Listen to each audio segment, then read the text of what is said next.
नमस्कार, मैं हूं साहिल जोशी। दंगल में आपका स्वागत है। आज का दंगल महाराष्ट्र से दिल्ली तक बांग्लादेशी घुसपैठियों के नाम पर चल रही राजनीति पर है। सैफ अली खान पर हमला करने वाला आरोपी शुरुआती जांच में बांग्लादेशी घुसपैठिया निकला है। पुलिस अभी और पूछताछ कर रही है। पुलिस की जांच में और खुलासे होंगे, लेकिन इस खुलासों के हवाले से सियासत में खेल शुरू हो गया है। दिल्ली के चुनावी माहौल में बीजेपी ने आम आदमी पार्टी पर आरोप लगाना शुरू कर दिया है कि सैफ पर हमले के बाद कानून व्यवस्था का हवाला देने वाले केजरीवाल ने तब चुप्पी साध ली है जब हमले का आरोपी बांग्लादेशी निकला है। हालांकि केजरीवाल कहते रहे हैं कि सीमा से घुसपैठ रोकने की जिम्मेदारी केंद्र सरकार की है, जिसमें वो पूरी तरीके से नाकाम रही है। अब महाराष्ट्र में विपक्षी दलों की ओर से भी सवाल उठाए जा रहे हैं कि सारे अवैध बांग्लादेशियों को निकालने की जिम्मेदारी दोनों सरकारों की है, तो आरोप विपक्षी दलों पर कैसे लग सकते हैं। दरअसल बांग्लादेशी और रोहिंग्या के नाम पर दिल्ली में मुस्लिम वोट बैंक की राजनीति भी हो रही है, जिसमें 60% से अधिक वोट आम आदमी पार्टी को मिलते रहे हैं। बीजेपी इस पूरे मामले को लेकर केजरीवाल पर घुसपैठियों का समर्थन करने का, सहूलियत देने का आरोप लगाती है, जबकि हालत यह है कि न तो केंद्र सरकार को और न ही कहीं किसी राज्य सरकार के पास आधिकारिक आंकड़े हैं कि देश में आज की स्थिति में कितने बांग्लादेशी घुसपैठिए मौजूद है। यूपीए सरकार ने 2004 में दावा किया था कि 1 करोड़ से अधिक अवैध बांग्लादेशी है। 2016 में एनडीए सरकार का दावा था कि 2 करोड़ अवैध बांग्लादेशी भारत में रह रहे हैं, और जनवरी 2025 में रेलवे पुलिस फोर्स कहती है कि 4 साल में 916 बांग्लादेशी और रोहिंग्या घुसपैठिए पकड़े गए हैं।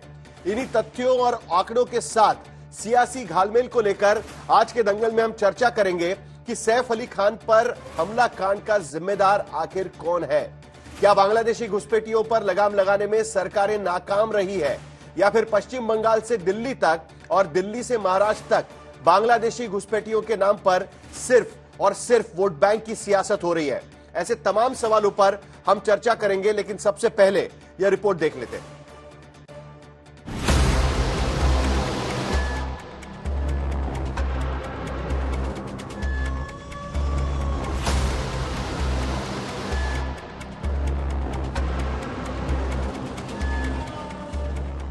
16 जनवरी की देर रात सैफ अली खान पर हमला करने वाला आरोपी बांग्लादेशी घुसपैठिया निकला तो सियासत में मुंबई से दिल्ली तक घमासान मच गया। मुंबई पुलिस ने बताया था कि सैफ पर हमला करने वाला बांग्लादेशी घुसपैठिया है। आरोपी को 5 दिन की रिमांड में लेकर पूछताछ कर रही पुलिस को पता चला है कि आरोपी शरीफुल इस्लाम शहजाद मोहम्मद बांग्लादेश के दक्षिणी बारिसाल डिवीजन के झालकोठी जिले का रहने वाला है। 7 महीने पहले उसने घुसपैठ की थी। 5 महीने पहले वो मुंबई आया था। ठाणे के एक डांस बार में विजय दास के नाम से हाउसकीपिंग स्टाफ का काम कर चुका है। आरोपी के बांग्लादेशी घुसपैठिया होने का खुलासा होते ही मुंबई से दिल्ली तक सियासी बयानबाजियां तेज हो गईं। एक खान पे हमला होता है तो अरविंद केजरीवाल सारे काम छोड़ के प्रेस कॉन्फ्रेंस करने बैठते हैं, लेकिन जब वो हमलावर पकड़ा जाता है और वो बांग्लादेशी निकलता है तो ये चुप हो जाता है। अवैध बांग्लादेशी रोहिंग्या के दम पे चुनाव जीतना चाहते हो? अगर आम आदमी पार्टी जैसे राजनीतिक दल होंगे, रोहिंग्या, मुसलमान और बांग्लादेशियों को संरक्षण देंगे। दरअसल 16 जनवरी की रात जब सैफ अली खान पर हमला हुआ तो अरविंद केजरीवाल ने सैफ के हमले पर सीमा से लेकर राज्यों तक की कानून व्यवस्था पर सवाल खड़े किए थे। 16 जनवरी को ही केजरीवाल ने बांग्लादेश सीमा पर सुरक्षा का सवाल उठाया था। देश के बॉर्डर्स की सुरक्षा रोज खड़े होके कहते हैं कि हमसे इंडो बांग्लादेश बॉर्डर की सुरक्षा नहीं हो रही। रोज खड़े होके चिल्लाते हैं कि रोहिंग्या बॉर्डर क्रॉस कर करके आ रहे हैं, रोहिंग्या बॉर्डर क्रॉस कर करके आ रहे हैं। तुम क्या कर रहे हो भाई? अगर तुमसे नहीं हो रही इस्तीफा दे दो। इनसे देश के सेलिब्रिटीज की सुरक्षा नहीं हो रही, इनसे देश के बॉर्डर्स की सुरक्षा नहीं हो रही, इनसे देश की राजधानी की सुरक्षा नहीं हो रही। दरअसल दिल्ली में बांग्लादेशी और रोहिंग्या को लेकर बीजेपी और आम आदमी पार्टी में आरोपों का दौर चल रहा है। बीजेपी केजरीवाल पर मुस्लिम वोट लेने के लिए घुसपैठियों को बचाने का आरोप लगाती है। केजरीवाल बॉर्डर पर नाकामी का सवाल उठाते हैं। हालांकि दिल्ली में अवैध बांग्लादेशी रोहिंग्याओं का कोई आधिकारिक आंकड़ा सरकार के पास नहीं है, लेकिन आरोप लगाया जाता है कि दिल्ली में बांग्लादेशी रोहिंग्या घुसपैठियों की अच्छी खासी तादाद है, जो दिल्ली में यमुना बाजार झुग्गी, Bawana, Jahangirpuri, Seemapuri, Aligaon, Daya Basti, Sarai Rohilla, Yamuna Pushta, Shashi Garden, Sonia Camp, Sanjay Basti, Sonia Vihar, Shakarpur, Keshavpuram, Seemapuri Railway Line, Vikaspuri, Najafgarh, Bhalswa Dairy, J Colony, Prem Nagar, Keshavpuram, Shram Vihar, Kalindi कुंज जैसे इलाकों में रहते हैं, जिन्हें फर्जी दस्तावेजों के जरिए आधार कार्ड से लेकर वोटर कार्ड तक बनवा दिया जाता है। दिल्ली पुलिस की ओर से ऐसे घुसपैठियों की धरपकड़ भी की जाती रही है और सैकड़ों घुसपैठियों को वापस भी भेजा जा चुका है। उधर महाराष्ट्र में बांग्लादेशी आरोपी और बांग्लादेशी घुसपैठ पर अलग ही सियासी वार पलटवार चल रहा है। उद्धव ठाकरे की पार्टी ने शेख हसीना तक का जिक्र छेड़ दिया है। महाराष्ट्र पुलिस से प्रार्थना करता हूं कि ये जो यहाँ पर बांग्लादेशी रोहिंग्या महाराष्ट्र में जगह जगह घुस गए हैं, अराजकता फैला रहे, उनको एक एक को पकड़कर वापस बांग्लादेश भेजा जाए। अगर वो बांग्लादेशी है और बीजेपी वाले मुंबई के बांग्लादेशी जोर से बोल रहे, तो उसकी जिम्मेदारी किसकी है? केंद्र सरकार की है। अगर बांग्लादेशी यहाँ आए हैं, रोहिंग्या आए हैं, तो अमित शाह की जिम्मेदारी है, गृह मंत्री जी की। तो इस्तीफा दीजिए, मांगो उनका इस्तीफा, जाओ मोदी साहब को मिलिए, गृह मंत्री जी से मिलिए और बोले सभी बांग्लादेशियों को हटाइए और शुरुआत कीजिए शेख हसीना से, जिनको आपने यहाँ आश्रय दिया है। चुनाव के वक्त महाराष्ट्र में भी बांग्लादेशी और रोहिंग्या घुसपैठियों का मुद्दा जोरों पर था। तब एक अकादमिक सर्वे के हवाले से दावा किया गया था कि मुंबई में करीब 3000 से अधिक अवैध बांग्लादेशी और रोहिंग्या मौजूद हैं, जो धारावी, गोवंडी, मानखुर्द, माहिम वेस्ट, अंबेडकर नगर जैसे इलाकों में रहते हैं। महाराष्ट्र एटीएस ने भी सिर्फ दिसंबर महीने में 43 बांग्लादेशी घुसपैठियों को गिरफ्तार करने का दावा किया था, जिसमें ज्यादातर गिरफ्तारियां मुंबई, नवी मुंबई और ठाणे जैसे इलाकों से हुई थी। और ज्यादातर अवैध घुसपैठ के मामलों में खुलासा हुआ है कि सरहद पर मिली भगत से घुसपैठ के बाद देश के अंदर व्यवस्थित तौर पर उनकी पहचान के लिए फर्जी दस्तावेज जुटाने का गैंग काम करता है। ऐसे में सवालों के घेरे में पश्चिम बंगाल से लेकर सीमा सुरक्षा बल तक और केंद्र की सरकार से लेकर राज्यों की सरकार तक आते हैं और इनके बीच आरोप प्रत्यारोप का सिलसिला कभी थमता नहीं। आज तक ब्यूरो। तो जैसे ही आदमी पकड़ा गया, उसके बाद जैसे ही पता चला कि ये दरअसल एक बांग्लादेशी घुसपैठिया है, क्योंकि मुंबई पुलिस ने इस मामले को खोज कर निकाला कि इसके पास बांग्लादेश का बर्थ सर्टिफिकेट है और उसके नाम पर जब उन्होंने अदालत में कहा कि यह बांग्लादेशी घुसपैठिया है, उसके बाद एक अलग ही राजनीति शुरू हो गई है। अब तक बातचीत यह चल रही थी कि सैफ अली खान के घर पे इस तरीके से कोई घुसपैठिया घुसकर रात को हमला कैसे कर सकता है, लेकिन अब बांग्लादेशी घुसपैठियों के नाम पर चर्चा शुरू होगी और इसी बात को लेकर हम बात करेंगे कि आखिरकार यह सवाल कहां और क्यों उठ रहा है। क्या इसमें गलती किसकी है? किस सरकार की गलती है? क्या राज्य सरकार और केंद्र सरकार बांग्लादेशी घुसपैठियों को रोकने में नाकाम रही है? सारे मुद्दों पर चर्चा करेंगे। हमारे साथ में प्रेम शुक्ला भारतीय जनता पार्टी से के प्रवक्ता जुड़ रहे हैं, अतुल लोंडे पाटिल कांग्रेस से जुड़ेंगे, आनंद दुबे शिवसेना यूबीटी से जुड़ेंगे, प्रियंका कक्कर आम आदमी पार्टी से जुड़ रही है और उसके साथ साथ चाइना एनसी भी शिवसेना से यहां पर चर्चा में जुड़ रही है। लेकिन शुरुआत जाहिर सी बात है कि प्रेम शुक्ला जी से ही करनी पड़ेगी, क्योंकि कई सारे सवाल उठ रहे हैं। शुक्ला जी, अब देखिए किरीट सोमैया दोबारा मुहिम छेड़े हुए हैं। उन्होंने साफ शब्दों में लिख दिया है, सुबह का ट्वीट पे देख रहा था, उन्होंने कह दिया है कि वो महाराष्ट्र में सिल्लोड जाएंगे, वहां पर 1 लाख मुसलमान हैं और 4000 से ज्यादा एप्लीकेशन बांग्लादेशी और रोहिंग्याओं के आए हुए हैं। ये जानकारी तो महाराष्ट्र के सरकार के पास भी नहीं है और किरीट सोमैया कह रहे हैं कि वहां पर मैं ये मुहिम छेड़ने जा रहा हूं, वहां पर मैं विजिट करूंगा और सारे लोगों को निकाल बाहर करूंगा, सरकार को काम करना चाहिए। किसकी जिम्मेदारी है आखिरकार? इतने बांग्लादेशी घुस रहे हैं, अभी भी यहां पर घुस रहे हैं। ये बंदा भी 6 महीने से ज्यादा मुंबई में रह रहा था, ये शरीफुल इस्लाम। कैसे ये हो पा रहा है? किसकी गलती मानेंगे हम लोग? शुक्ला जी। साहिल जी, बहुत अच्छा प्रश्न है। देखिए, बांग्लादेशी घुसपैठियों को त्रिपुरा और असम में घुसपैठ पूरी तरह से रोक दी गई।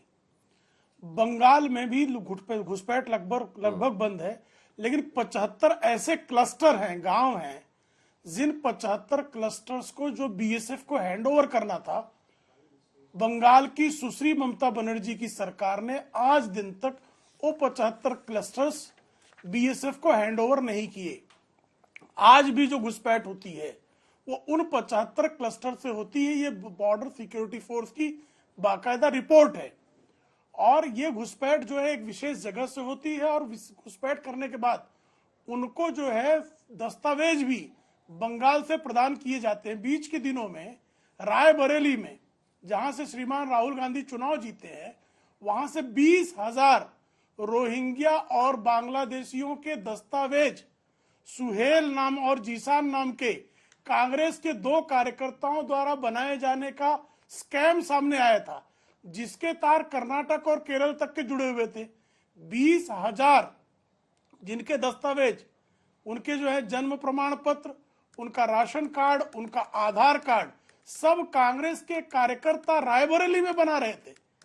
इसी तरह से अभी आम आदमी पार्टी के एक विधायक पर मतदाता सूची में बांग्लादेशियों को शामिल करने के लिए उस पर जो उनके मतदाता के आवेदन पर बाकायदा सिग्नेचर जो है वो एक आम आदमी पार्टी के विधायक द्वारा किए जाने की मामले की जांच की जा रही है। मालेगांव में किरीट सोमैया ने ही किस तरह से एमआईएम और कांग्रेस के लोग किस तरह से रोहिंग्या और बांग्लादेशी लोगों को मतदाता बना रहे थे, सबके सामने है। ममता बनर्जी बंगाल में ये खेल करती हैं, रायबरेली में कांग्रेस ये खेल करती है, इसी तरह का खेल आम आदमी पार्टी जो है वो यहां करती है। तो इन बांग्लादेशी और रोहिंग्या को कौन पाल रहा है, इसमें कुछ छिपा हुआ नहीं है।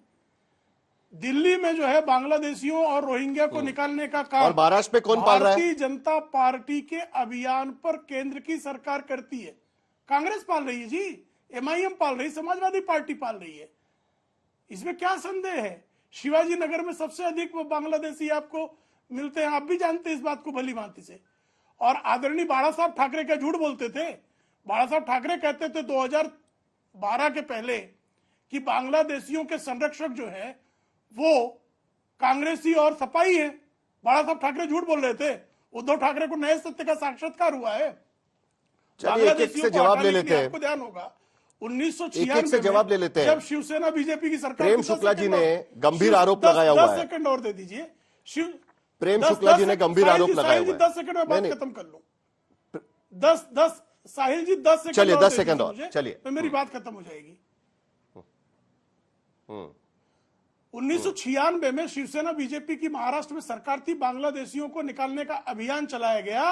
बाला साहब ठाकरे के आदेश पर यह अभियान चला था। उस समय बंगाल की कम्युनिस्ट सरकार ने बांग्लादेशियों को बाहर निकाले ले जाए जाने पर बैन लगा दिया था। कम्युनिस्टों ने कुल्लम कुल्ला जो है बांग्लादेशियों को बचाया था। तो सबके सामने प्रमाण है ना ये।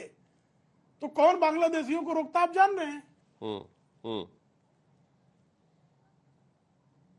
चलिए, तो आपने बड़ा गंभीर आरोप लगाया हुआ है। एक एक करके सबसे रिएक्शन लेंगे। आज टीएमसी के प्रवक्ता है नहीं, लेकिन आरोप यह लगाया गया है कि 75 क्लस्टर्स हैं कि जो अभी तक बीएसएफ के पास स्टेट गवर्नमेंट ने सौंपे नहीं है और इसके वजह से वहां से ये इन्फ्लिट्रेशन हो रहा है। इस तरीके का आरोप प्रेम शुक्ला जी ने लगाया हुआ है। बस एक लाइन में यहां पर ऐड करना चाहूंगा, क्योंकि ये सवाल ममता बनर्जी को पूछा गया था और ममता बनर्जी ने इसका जवाब यह दिया था कि बीएसएफ, उनका आरोप है कि बीएसएफ ये इलीगल इन्फ्लिट्रेशन जो है वो अलाउ किया जा रहा है।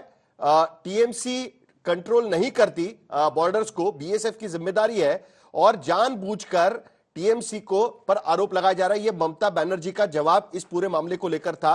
लेकिन इसके आगे जाकर प्रेम शुक्ला जी ने आरोप लगाया हुआ है कांग्रेस पर, अतुल लुंडे, और उसके बाद प्रियंका कक्कड़ आम आदमी पार्टी पर कि इनको पेपर्स मुहैया कराने का काम, यानी अगर कोई बर्थ सर्टिफिकेट चाहिए या कोई आधार कार्ड चाहिए तो ये सारा स्टेट गवर्नमेंट करवा रही है और जिसके वजह से ये लोग छुप जा रहे हैं। इस तरीके का आरोप उन्होंने लगाया हुआ है। सबसे पहले अतुल लोंडे आपसे जवाब इसका लेना चाहेंगे, उसके बाद प्रियंका कक्कड़ के पास भी चलेंगे हम लोग। अतुल लोंडे। नहीं, बहुत अच्छी बात है। मैं तो कहता हूं प्रेम शुक्ला जी को गृह मंत्री भारत का बना देना चाहिए। निकम्मे हैं वो, इनके कहने के मुताबिक। अमित शाह जी जो है वो निकम्मे हैं, वो नहीं संभाल सकते बॉर्डर को। तो प्रेम शुक्ला जी को तो सारी चीजें मालूम है, तो प्रेम शुक्ला जी को भारत का गृह मंत्री बना देना चाहिए। और महाराष्ट्र में तो वो घुसपैठिया किरीट सोमैया जो है, लोगों के घूस में हथौड़े लेके घुसता है, फिर बाद में उन्हीं को बीजेपी में लेके वित्त मंत्री बना दिया जाता है, किसी को सांसद का टिकट दे दिया जाता है। मैं यामिनी गायकवाड़ की बात कर रहा हूँ।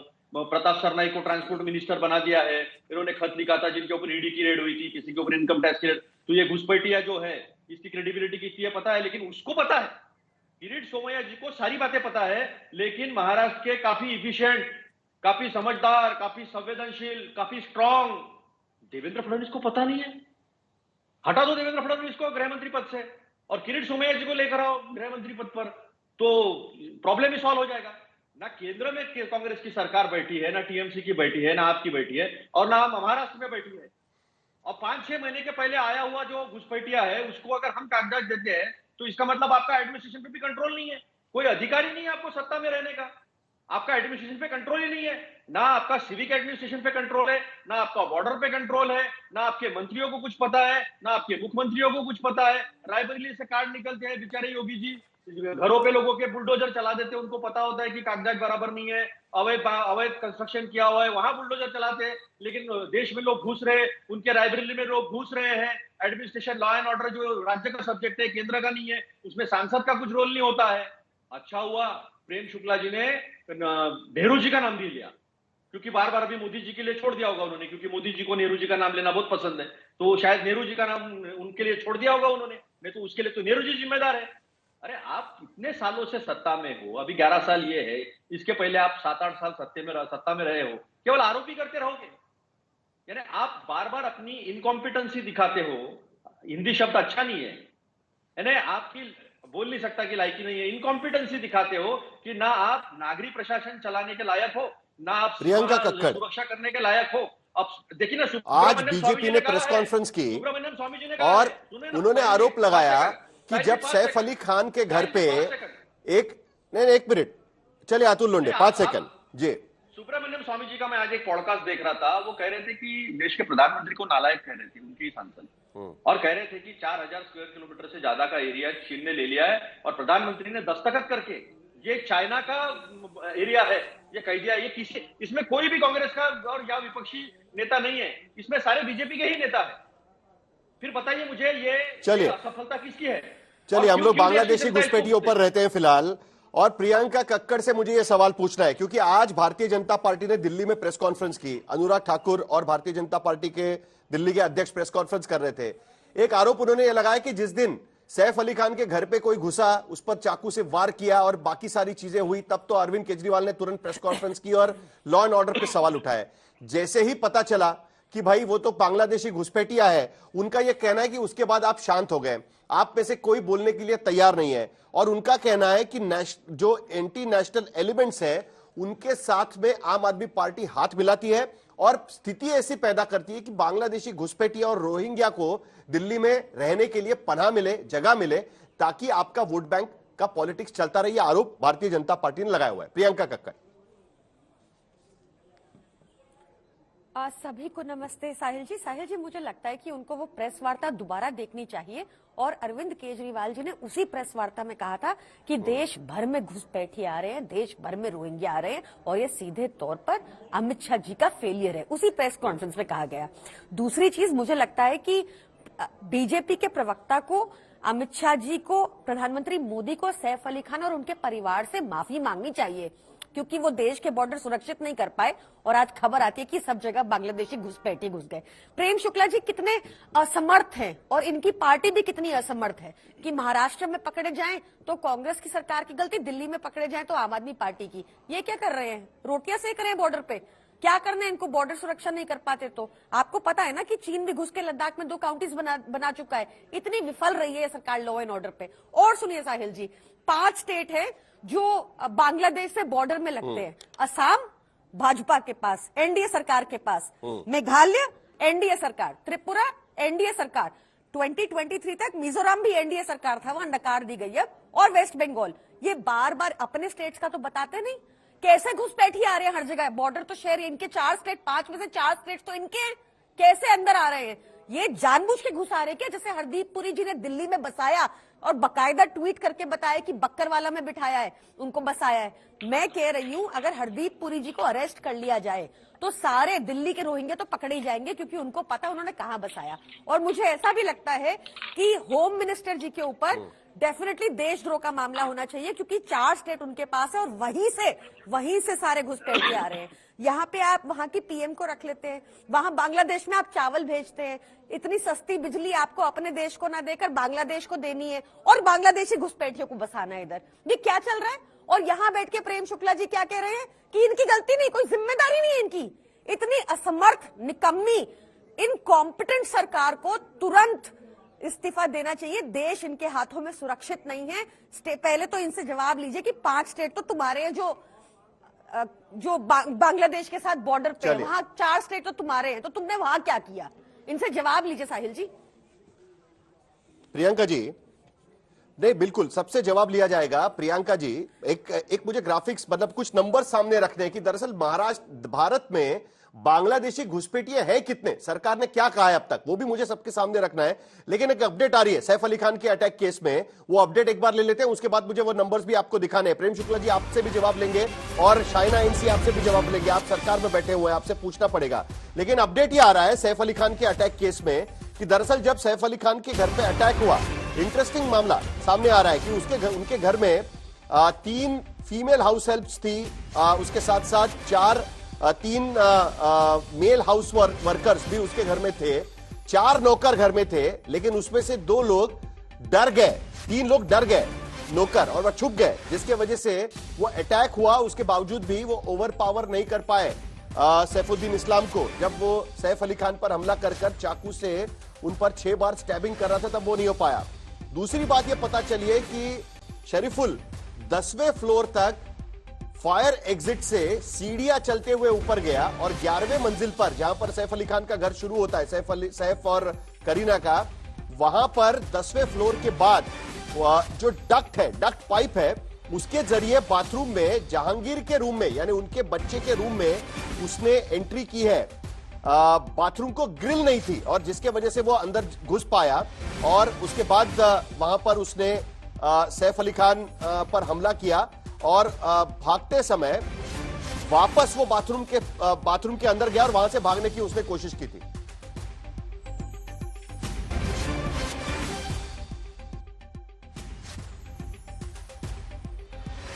तो सैफ अली खान के घर में किस तरीके से घुसा वो तो हमने देखा, और ये दिन दहाड़े तो मामला हुआ नहीं है, लेकिन रात को जाकर उसने वहां पर ये चीजें करने की कोशिश की है। लेकिन हमारी बातचीत चल रही है कि अभी ये शरीफुल इस्लाम ये बांग्लादेशी निकला है। तो जरा एक बार नजर डाल के देख लेते हैं कि दरअसल भारत में कितने घुसपैठिए हैं और सरकार ने बार बार क्या कहा है इसको लेकर। अब देखिए 2020 में सरकार ने कहा था कि भारत में 1.10 लाख अवैध बांग्लादेशी रह रहे हैं। 2017 में सरकार का यह कहना था कि देश में 40,000 रोहिंग्या घुसपैठिए घुसे हुए हैं। 2016 में सरकार ने कहा था, जब किरण रिजिजू गृह राज्य मंत्री थे, तब उनका यह कहना था कि देश में करीब 2 करोड़ अवैध बांग्लादेशी रहते हैं। और 2004 में कांग्रेस में की जब सरकार थी, तब श्री प्रकाश जायसवाल उन्होंने यह कहा था कि देश में करीब 1.20 करोड़ अवैध बांग्लादेशी रहते हैं।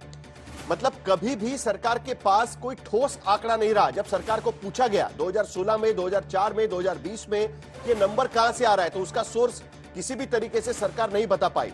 अब एक बार जरा नजर डाल देते हैं कि बॉर्डर पर कार्रवाई कितनी हुई है। तो 2017 में बॉर्डर पर 1075 बांग्लादेशी घुसपैठिए पकड़े गए थे। 2018 में 1118 पकड़े गए थे। 2019 में 1351 पकड़े गए थे।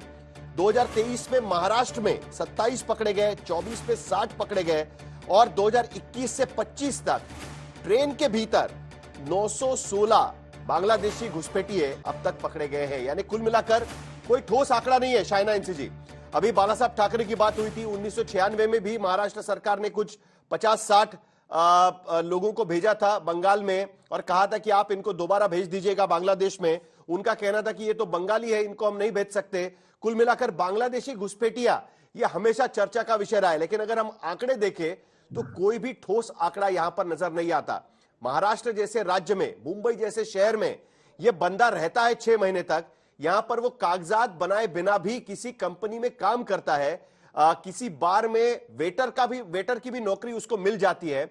ये कैसे हो पाता है, किसकी जिम्मेदारी मानी जाए? साहिल जी, सबसे पहले राजनीतिक इच्छा शक्ति की आवश्यकता है और आदरणीय हिंदू हृदय सम्राट बाला साहेब ठाकरे ने ये बांग्लादेशी का जो मुद्दा है, कब से, सदियों से उन्होंने ये उजागर किया है। हर बार जब मोदी जी और अमित शाह जी रोहिंग्यास की बात करते हैं या बांग्लादेशी की बात करते हैं, सीएए की बात करते हैं, एनआरसी की बात करते हैं, तो विपक्ष सिर्फ बड़ी बड़ी बवाल उठाते हैं क्योंकि वो तुष्टीकरण की राजनीति में विश्वास करते हैं। अब आपने देखे हैं आंकड़े, जो लोग पकड़े गए हैं ट्रेन्स में, जो लोग पकड़े गए हैं महाराष्ट्र में, आप देखेंगे कि हाल ही में 60 के ऊपर ऐसे आंकड़े हैं जो महाराष्ट्र में स्वयं पकड़ गए हैं। और जब किरीट सोमैया जी कहते हैं कि मालेगांव में देखिए कैसे ये बोगस वोटिंग हो रहा है और ये सब बांग्लादेशी है, तो ये सब लोग बहुत ही बवाल मचाते हैं। मैं पूछना चाहती हूँ कि जो एक राजनीतिक शरण इन लोगों को मिल रहे हैं, जब करोड़ों, सुनिए मेरी बात, जब करोड़ों की तादाद में पूरे देश में है तो दिल्ली में कौन जिम्मेदार है? बांग्लादेश के जो लोग आ रहे हैं वेस्ट बंगाल से, ममता बनर्जी क्यों नहीं इसके ऊपर सख्त कार्रवाई कर रही है? जो एक हेमंत बिस्वा कर सकते हैं आसाम में, तो क्यों नहीं ममता बनर्जी कर सकती है वेस्ट बंगाल में? जब आप आम आदमी पार्टी की बात करते हैं, स्वाभाविक रूप से अमित शाह जी हो या नरेंद्र मोदी जी, उन्होंने ये उजागर किया क्योंकि इतने सारे ऐसे कंस्टिट्यूएंसीज हैं दिल्ली में जहां बोगस वोटिंग और जहां बांग्लादेशी आके वहां बैठ के वोट भी कर रहे हैं और पूरे सरकार के फायदा उठा रहे हैं। तो is this not with political insulation of the local leaders? तो हमें सब देखना है कि ये मुद्दे को जो सही में हमें एक मुद्दा है बॉर्डर का, एक मुद्दा है कि जो आ गए हैं और एक मुद्दा है जो पकड़ गए हैं। ये तीनों के ऊपर जो फोकस ना हो और एकजुट ना हो तो मुझे लगता है कि हम अफसोसजनक टिप्पणी ये चलते रहेगा। और इसके ऊपर जो कार्रवाई करनी है तो केंद्र सरकार और प्रदेशों को कोऑर्डिनेट करना पड़ेगा, ना सिर्फ ये देखना कि हमें ये वोट बैंक बरकरार रखना है, साथ में कार्रवाई करनी पड़ेगी। आनंद दुबे, बाला साहब ठाकरे भी कहते थे कि बांग्लादेशी घुसपैठियों पर कार्रवाई करनी चाहिए, और अब सरकार जब कार्रवाई कर रही है तो कहीं ना कहीं सरकारी पक्ष का आरोप यह है कि आप लोगों को लगता है कि भाई ये कार्रवाई गलत तरीके से हो रही है। क्या सचमुच में आपको लगता है? अभी शाइना इनसे कह रही थी कि टांग अड़ाते हैं आप लोग, सही है? साहिल भाई नमस्ते। उत्तर भारत में एक बहुत पुरानी कहावत है, जुट्ठे के मारूंगा जुट्ठे के रोना। पहले बांग्लादेशी घुसपैठियों को यहाँ आने में मदद करेंगे, जब वो हाई प्रोफाइल केस में पकड़े जाएंगे सैफ अली खान के घर, तब उनको भगाने के लिए ये लोग ढिंडोरा पीटेंगे, आंदोलन करेंगे। मैं बड़ा हैरान हुआ, आज की डिबेट जब शुरू हुई तो ऐसा लग रहा था कि विपक्ष सरकार में है और सरकार में बैठे लोग लाचार होकर विपक्ष में बैठे हैं। वो कुछ कर नहीं सकते, वो बहुत कुछ करना चाहते हैं, लेकिन दुर्भाग्य है कि वो सरकार में नहीं है। वो सरकार में आना चाहते हैं, वो प्रधानमंत्री बनना चाहते हैं, वो गृह मंत्री बनना चाहते हैं, वो राज्यों के मुख्यमंत्री बनना चाहते हैं। जब ये सारे पदों पर सुशोभित हो जाएंगे तब वो बांग्लादेशी घुसपैठियों को पकड़ेंगे, उनको जेलों में ठूसेंगे, उन पर कार्रवाई करेंगे। वाह भाई वाह, तो ताली बजाने योग्य वचन है। अरे भाई 2014 से केंद्र में बीजेपी की सरकार, 2.5 साल से ज्यादा महाराष्ट्र में बीजेपी की सरकार।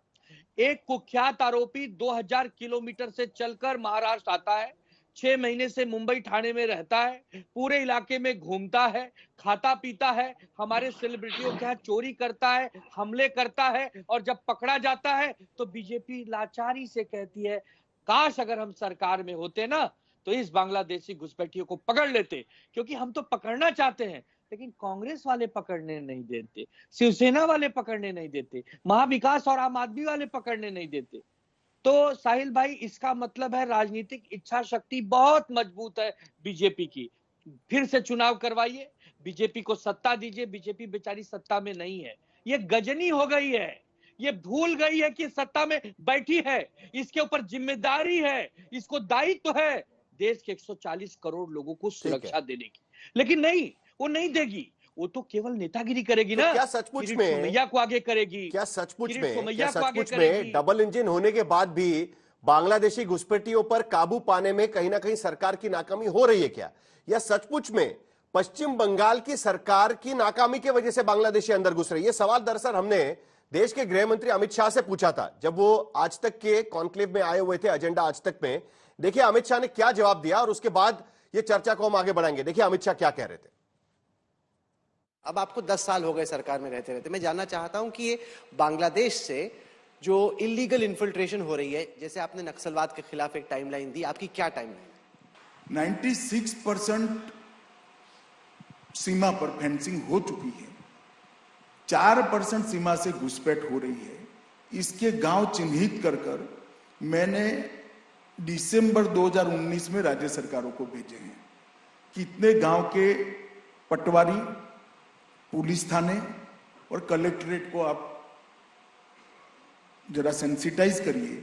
नया रेशन कार्ड बनाने कोई आता है, कोई आधार कार्ड बनाने आता है या मतदाता सूची में नाम देखना है, तो उसकी पूछताछ ढंग से हो। असम में रुक गया, मैं विश्वास दिलाता हूं उड़ीसा में भी रुक जाएगा, मगर बंगाल में नहीं रुक रहा है, झारखंड में नहीं रुक रहा है, क्योंकि कुछ सरकारें ये घुसपैठियों को अपना वोट बैंक मानती है, वो रोकना नहीं चाहते। तो अमित शाह कह रहे हैं कि 4% जहां पर फेंसिंग नहीं हुई है वहां से घुसपैठ हो रही है, लेकिन सवाल यह भी है कि जहां से घुसपैठ हो रही है वो आने के बाद यहां पर कागजात कैसे बना रहे हैं। तो अब देखिए, किरीट सोमैया ने आज ये बात को कही है कि टुडे आफ्टरनून 1 बजे मैं जा रहा हूं सिल्लोड, जो महाराष्ट्र में है, और वहां पर Bangladeshi Rohingya birth certificate scam हो रहा है। उनका यह कहना है कि 9 तहसीलों में 10,068 बर्थ सर्टिफिकेट के एप्लीकेशंस आए हुए हैं और सिल्लोड तहसील में 4,730 आए हुए हैं, और उनका यह कहना है कि ये सारे बांग्लादेशी और रोहिंग्या है। मुंबई पुलिस के पास भी इसकी जानकारी नहीं है, महाराष्ट्र पुलिस के पास भी इसकी जानकारी नहीं है। पीके जैन, पूर्व एडिशनल डीजी, हमारे साथ जुड़े हुए हैं, महाराष्ट्र में काम कर चुके हैं। जैन साहब, किसकी रिस्पॉन्सिबिलिटी है? देखिए, किरीट सोमैया जी के पास भी यह इंफॉर्मेशन है कि 4,760 बांग्लादेशी और रोहिंग्याओं ने वहां पर सिल्लोड में एप्लीकेशंस करके रखे हुए हैं। किसकी जिम्मेदारी मानी जाए? घुसने की और उसके बाद उनको पेपर मुहैया कराने की। पीके जैन जी।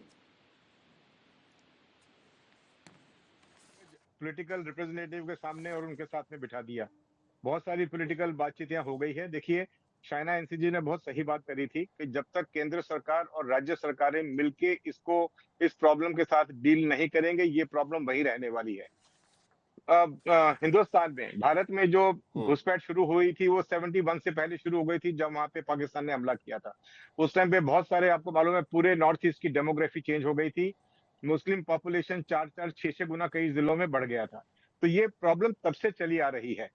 अभी भी बॉर्डर हमारा पोरस है, लोग अभी भी आते हैं, डॉक्यूमेंट्स उनके बनते हैं, चाहे झूठे बने चाहे वो सिस्टम में जाके बने। आधार बहुत मुश्किल हो गया है क्योंकि आधार की वेरिफिकेशन काफी टाइट होने लगी है। लेकिन आधार बनवाने के लिए अगर किसी व्यक्ति के पास आज भी बर्थ सर्टिफिकेट है तो उसका आधार आराम से बन सकता है। इसीलिए अब बर्थ सर्टिफिकेट बनवाने के लिए लाइन लगने लगी है। गवर्नमेंट ऑफ इंडिया का ये मानना है कि जो व्यक्ति एलिजिबल था उसका आधार ऑलरेडी बन चुका। अब सिर्फ जो नए पैदा हो रहे हैं बच्चे या जो कोई परमिटेड सोर्सेज से आ रहे हैं, उन लोगों का आधार बन सकता है। बाकी किसी का आधार प्रॉपर डॉक्यूमेंटेशन के बिना नहीं बनेगा, और उसके लिए बर्थ सर्टिफिकेट होना एकदम कंपल्सरी रिक्वायरमेंट है। इसीलिए अब लाइन लग रही है बर्थ सर्टिफिकेट बनाने की। तो अगर इसमें चाहे स्टेट गवर्नमेंट का काफी बड़ा रोल है, क्योंकि एक बार घुसपैठिया देश के अंदर आ गया तो केंद्र सरकार से जो गलती हुई नहीं हुई उसको, वो एक बात हो गई। उसके बाद में तो जैन साहब, जिम्मेदारी किसकी है? वही तो पूछ रहा हूं मैं। अब स्टेट गवर्नमेंट की जिम्मेदारी है कि ऐसे लोगों को आइडेंटिफाई करके उनको वापस भेजें, क्योंकि एक बार अगर घुसपैठिया देश के अंदर आ गया तो वो बॉर्डर क्रॉस करने के बाद में अगर वो डॉक्यूमेंटेशन बनवा लेता है और वो डॉक्यूमेंटेशन बनवा के, झूठी डॉक्यूमेंटेशन, फोर्स डॉक्यूमेंटेशन बनवा के यहाँ रहता है, तो वो जिम्मेदारी प्योरली स्टेट गवर्नमेंट्स की है। उनको अपने सेल्स और अपनी सिस्टम एक्टिवेट करना चाहिए और इन लोगों को आइडेंटिफाई करके उनको वापस हिंदुस्तान से बाहर भेजना चाहिए। साहिल जी। नहीं, लेकिन जैन साहब, ये क्यों होता है कि देखिए, अभी जैसे दिल्ली में 9,000 आइडेंटिफाई किए गए, भेजे सिर्फ 6, ये कहां से होता है? आखिरकार पुलिस की भी कोई रिस्पॉन्सिबिलिटी है। पुलिस को भी पता रहता है कि कहां से कौन कैसे आ रहा है। वहां पर बीएसएफ भी देखता है कि भाई कहां से इन्फिल्ट्रेशन हो रहा है। खुद गृह मंत्री कह चुके हैं कि 4% जगह पर फेंसिंग नहीं हुई है, वहां से लोग अंदर घुस रहे हैं। मतलब आपको आइडेंटिफाई तो है ना कहां से लोग घुस रहे हैं, सही है ना? देखिए बहुत सारे लोग जो हैं ऑलरेडी आके वेस्ट बंगाल में या कुछ बॉर्डर स्टेट्स में बैठे हुए हैं, फिर वो धीरे धीरे भारत के दूसरे हिस्सों में इन्फिल्ट्रेट करना शुरू कर देते हैं। अब वहां से आज की तारीख में एक्चुअल इन्फिल्ट्रेशन कितना हो रहा है ये तो वहां के फिगर्स बताएंगे, लेकिन जो व्यक्ति एक बार स्टेट में आ गया उसको डॉक्यूमेंट बनवाने के लिए स्टेट गवर्नमेंट की एजेंसीज के अलावा दूसरा चारा नहीं है। इसलिए ये जवाबदारी पूरी तरह से स्टेट गवर्नमेंट की है कि उनको आइडेंटिफाई करके वापस भेजा जाए। उसमें कुछ लीगल दिक्कतें आती हैं, बहुत सारे ऑर्गेनाइजेशन खड़े हो जाते हैं, बहुत अच्छे अच्छे दिग्गज सुप्रीम कोर्ट के वकील खड़े हो जाते हैं कि रोहिंग्यास को या बांग्लादेशियों को वापस नहीं भेजा जाना चाहिए, उनको दिल्ली के जो राइट टू एजुकेशन है उसमें उनका भाग होना चाहिए। प्रशांत भूषण जैसे कलाकार खड़े आपके सामने, वो बिल्कुल ही जाके सुप्रीम कोर्ट में जाके दरवाजा खड़काते हैं लोगों के लिए।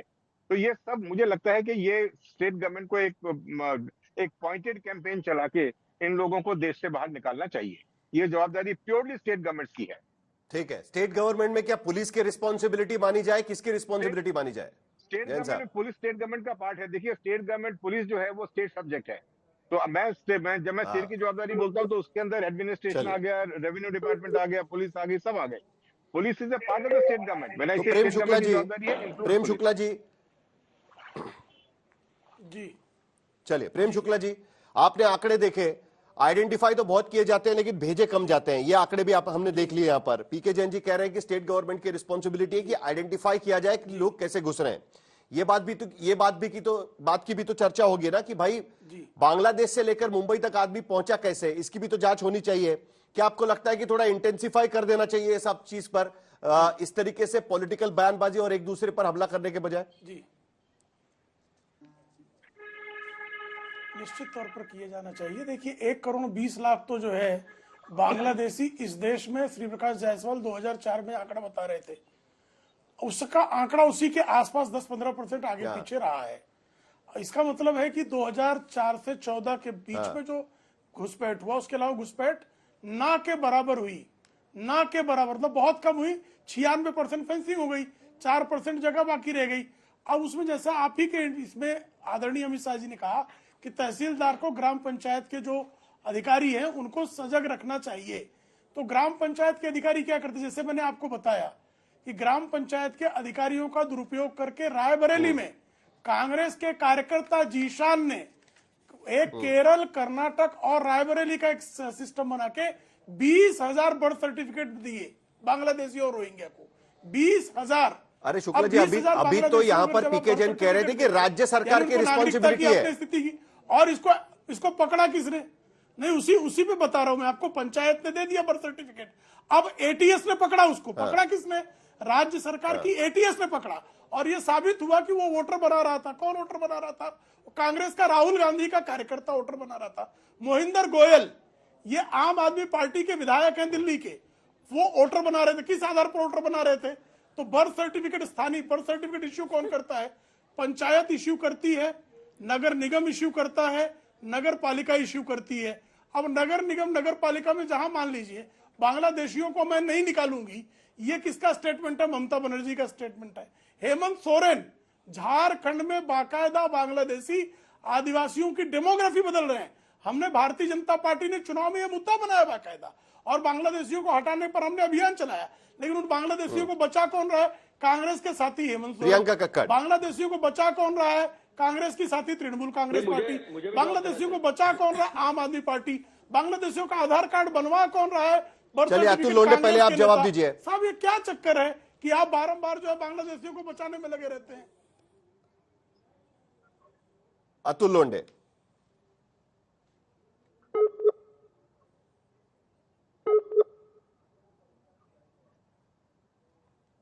अतुल लोंढे, अगर आपको आवाज नहीं आ रही है तो प्रियंका कक्कड़ जवाब दे देगी पहले। मैं देता हूं जवाब, अभी हो गया कनेक्ट। देखिए साहिल, एक बात, किरीट सोमैया, हाँ बोलिए, चलिए बोलिए। हाँ, किरीट सोमैया उनकी भाजपा की सरकार है, पुलिस उनके अंडर काम करती है, उनके अख्तियार में काम करती है। लेकिन किरीट सोमैया को अपने खुद के पार्टी के प्रशासन पर और शासन पर भरोसा नहीं है, वो खुद जा रहे हैं। कितनी बड़ी नौटंकी है ये? क्या वो पुलिस को बता नहीं सकती? क्या वो नगर निगम के अधिकारियों को बता नहीं सकते, जो आईएएस होते, जो कंट्रोल बाय स्टेट गवर्नमेंट होते, उनको बता नहीं सकते? अभी ये बता रहे थे रायबरेली में, इन्होंने बताया पंचायत, निकाय, महानगर पालिकाएं, बड़ी बड़ी कॉर्पोरेशन, यही होते हैं बर्थ सर्टिफिकेट। वो आपका कार्यकर्ता था ना, ये भी तो बताया, कांग्रेस का कार्यकर्ता था। मैं तो ये कह रहा हूं कि कांग्रेस का कार्यकर्ता रहा, ये कोई भी रहे, प्रशासन आपका है, आप पकड़ के अंदर डालो। कोई, हमने कहा था, बोले जायसवाल साहब ने कहा था 1,10,00,000 है, आपने अभी कहा था 1,10,000 है, आपने कहा है। मुझे बताओ, ये सारे इतने जो वोटर है, ये अलग अलग देश में अलग अलग फैले हुए हैं, कितना इसका इम्पैक्ट होता होगा? 44 लाख तो बोगस वोटर इन्होंने महाराष्ट्र में की, इसका जवाब नहीं देती है इलेक्शन कमीशन, इन्होंने खुद ने किया है बोगस वोटर। 18 साल के जो लड़के जितने पैदा नहीं हुए 2019 के बाद, उससे ज्यादा तो वोटर 2018 साल के उम्र के ऊपर हुए हैं, तो इलेक्शन कमीशन कहती है सब सही है। जब आपने, ठीक है, प्रियंका कक्कड़, आप पर भी आरोप लगाया कि आपके एक विधायक है गोयल, वो इस तरीके से लोगों को सब प्रोटेक्ट करते हैं और वहां पर कार्रवाई करने नहीं देते, उनको क्या बर्थ सर्टिफिकेट दिया जाता है, बाकी कागजात दिए जाते हैं। ठीक है, प्रियंका कक्कड़। साहिल जी, ये इनके झूठे आरोप है। तुम्हारे पास है ना पुलिस, फांसी चढ़ा दो, पर क्या जवाब है तुम्हारे पास? तुम्हारे पास पुलिस दिल्ली में है, इतनी असमर्थ और असहाय सरकार है ये, हर बार दूसरों पे ब्लेम करते रहेंगे। इनका काम क्या है? ये जानबूझ के देश में घुसपैठिए ला रहे हैं, उनके फर्जी वोट बनवाते हैं और उनसे अपनी पार्टी को वोट दिलवाते हैं। ये खेल चल रहा है इनका, झूठ पे झूठ बोलते हैं। इतनी ज्यादा निकम्मी, क्या मैंने भाषा मोहिंदर गोयल के खिलाफ पुलिस ने कार्रवाई किया ही नहीं सर। आपको सुनता है इसलिए क्योंकि आपको पता है कि तू तड़ाक की भाषा आप है ही इस लायक, इसलिए आपको सुनता है। ऐसे मैंने तू तड़ाक की भाषा की नहीं। बोलती हैं आप? सर मैंने नहीं की। जनाब की भाषा आपको नहीं आती है? आप बीच में क्यों टोकने लग गए? मैंने की ही नहीं। की भाषा आपको सुनाई वही देती है सर, मुद्दे पर रहिए, मैंने नहीं की। आपको पता है, मुद्दे पर रहते हैं। चलिए मुद्दे पर रहते हैं। साहिल जी, मैंने कोई तू तड़ाक नहीं किया, ये झूठ बोल रहे हैं ताकि मैं बोलूं ना। नहीं ठीक है, चलिए बात आपकी बात खत्म करिए, शुक्ला जी उनको बात खत्म करने। बोलिए। मैंने बिल्कुल कोई तू तड़ाक नहीं किया, ये जानबूझ के बात ऐसे बीच में काटने को कर रहे हैं। किया ये भाजपा जानबूझ के घुसपैठियों को देश में बसा रही है। होम मिनिस्ट्री इनके पास है, दिल्ली में कानून व्यवस्था इनके पास है, लैंड इनके पास है। ये रोहिंग्या को बक्करवाला में बसाया, ऐसा हरदीप पुरी जी ने बताया। इनके नेताओं को अरेस्ट करो, सारे रोहिंग्या पकड़े जाएंगे। अप्रैल 2021 में शरीफुल इस्लाम बांग्लादेश का है, ये जैसे ही पता चला हर पार्टी इस पर अब कूद गई है। इस पे दरअसल गलती किसकी है ये ढूंढना बड़ा मुश्किल है, क्योंकि आज की तारीख में भारत में कितने बांग्लादेशी है इसका क्लियर आंकड़ा किसी भी सरकार के पास नहीं है। पार्लियामेंट में कई बार यह सवाल पूछा गया था, लेकिन उसका भी आंकड़ा किसी स्पेसिफिक सूत्र से सरकार के पास नहीं मिल पाया। और इसी के वजह से हम देखते हैं कि करीब 15,000 से ज्यादा बांग्लादेशियों को, जो आंकड़ा आखिर में दिखता है, अब तक सरकार ने सिटीजनशिप दी है। लेकिन बाकी लोगों का क्या करे, इसका जवाब अभी तक कोई भी सरकार नहीं दे पाई है। लेकिन आज की चर्चा में शामिल होने के लिए सभी हमारे गेस्ट का बहुत बहुत शुक्रिया। ये चर्चा इसी तरीके से चलती रहेगी, ये डिबेट भी इसी तरीके से चलती रहेगी, क्योंकि आज की स्थिति में ये एक बहुत बड़ा मामला मुंबई जैसे शहर में खुलकर सामने आया और अब देखना है कि सरकार इस पर किस तरीके से कार्रवाई करेगी। फिलहाल दंगल में मेरे साथ बस इतना ही। एक छोटा सा ब्रेक लेंगे, ब्रेक के बाद भी खबरें जारी रहेंगी। आप देखते रहिए आज।